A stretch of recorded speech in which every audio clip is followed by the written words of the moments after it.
I am Brother Calvin C. White, the founder and director of the Mountains of Grace World Outreach Center.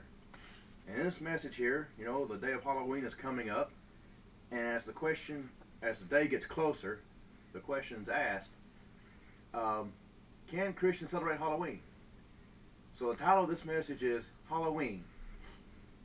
Can Christians celebrate it? Now I'd like to read you a little article I wrote a few years ago. And the question, should Christians celebrate Halloween, can best be answered by looking at the origins of Halloween.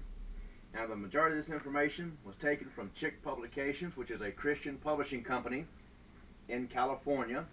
You can go to the website at chick.com. That's CHICK.com. Now, the origins of Halloween is this. It has its origin in the Celtic festival of Samhain, which was their Lord of the Dead. The Celtic were a group of people who lived 2,000 years ago in what is now Great Britain, Ireland, and northern France. The priests and teachers of the Celtics were called Druids. They were known as men of oak. The Druids were very evil men. They practiced human blood sacrifices. These men were so filled with demons that some had strange, frightening powers. People lived in terror of the Druids. On Halloween, the Druids and their followers went from castle to castle, from home to home, from house to house, playing trick-or-treat. The treat demanded by the Druids would be a princess or some woman for a human sacrifice. If the treat pleased the Druids, they would leave a jack-o'-lantern, lighted candle made of human fat to protect those from inside, to protect them from being killed by demons that night. When some unfortunate couldn't meet the demands of the Druids, then it was time for the trick. A hex or hexagram was drawn on the front door. That night, Satan or his demons would kill someone in that home through fear. The spellbinding beat of the Druid music filled the night as the ceremony began. The men assaulted the victim, and they brutally sacrificed her to the god of many names, such as the Horn, Hunter of the Night, Kyrnos, the oak god of the underworld, the god of the dead. We know him as Satan. Stonehenge in England was the temple site for many of these occult murderers. Now what I'd like to do is quote from an article entitled Halloween, Kids Treat or Pagan Trick. And this appeared in the October 1993 issue of Battle Cry, which is the newsletter of Chick Publications. It states the following. Many Christians celebrate holidays such as Halloween without thinking about their origins or true meaning. It is impossible to separate Halloween from the Druids because they originated the holiday. For several hundred years before Christ, the Celts inhabited what is now France, Germany, England, Scotland, and Ireland. Celtic priests were called Druids. These people were eventually conquered by the Romans. Information about the Celts and the Druids comes from Caesar and the Roman historians, Greek writings from about 200 BC, and very early records found in Ireland. Greek and Roman writings about the Druids dwell heavily on their frequent and barbaric human sacrifices. The ancient Irish texts say little about human sacrifices, but detail the Druids' use of magic to raise storms, lay curses on places, kill by the use of spells, and create magical obstacles. Davies, however, a 16th century writer who traced his family lineage directly back to Druid priests who fought against Caesar, clearly describes the human sacrifices of his ancestors and the secret sacrifices still performed regularly by the Druids of his time. By 47 AD, Rome finally defeated the Druids in England.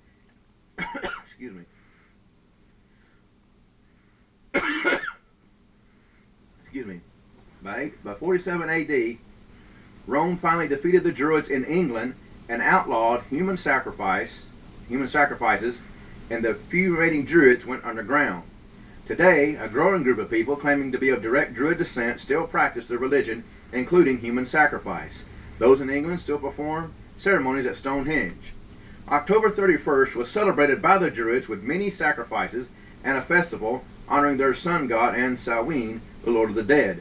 They believed that the sinful lost souls of those who died during the year were in a place of torment and would be released only if Samhain were pleased with their sacrifices. Irish records tell of the fascination the Catholic monks had with the powerful Druids. and the Druids soon became important members of their monasteries. Pope Gregory the Great decided to incorporate the Druids' holiday into the Catholic Church. He made the proclamation, "They are no longer to sacrifice beasts to the devil, but they may kill them for food to the praise of God and give thanks to the giver of all gifts for his bounty." Pope Gregory III moved the church festival of October 31st to November 1st and called it All Hallows or All Saints' Day. Pope Gregory IV decreed that the day was to be a universal church observance. The term Halloween comes from All Hallows Eve. And it doesn't surprise me that the Catholic Church would incorporate such a holiday as that into their observances, since they're pagan as well. Now I'll continue. The founding fathers of America refused to permit the holiday to be observed because they knew it was a pagan holiday. Halloween was not widely celebrated in the U.S. until about 1900. In the 1840s, there was a terrible potato famine in Ireland, which sent thousands of Catholic Irish to America. They brought Halloween with them. Now, the modern custom of going from door to door asking for food and candy goes back to the time of the Druids. They believed that sinful lost souls were released upon the earth by Samhain for one night on October 31st while they awaited their judgment. They were thought to throng about the houses of the living and were greeted with banquet-laden tables. People greatly feared these spirits and thought that the spirits would harm and even kill them if the sacrifices they gave did not appease Samhain. They carved demonic faces into pumpkins or large turnips, placing a candle in them to keep the evil spirits away from their homes. Also, friends, when you see a jack-o'-lantern, when they put a jack-o'-lantern in front of their house or in their window or by their door, it also meant they were showing sympathy for the devil. Now, the tradition of bobbing for apples and giving out nuts came from a Roman addition to the Druid New Year's Eve. The Romans worshipped Pomona, who was the goddess of the harvest. They combined their harvest festival to Pomona with Halloween. Very little archaeological evidence of the Druids have been found, but there is excellent agreement between the Roman and Irish documents. Both clearly state that the knowledge of the Druids was never committed to writing, but passed from generation to generation by oral teaching. This was to protect their secrets. In his writings, Davies indicates that he came under much persecution by his family for putting in writing his information about Druids. The same is true today. Nothing is put into writing. The Druids continue on secretly with much the same traditions. Now, the widespread problem of harmful substances, such as razor blades, drugs, poisons, needles, etc., being placed in the Halloween treats here in America is no accident.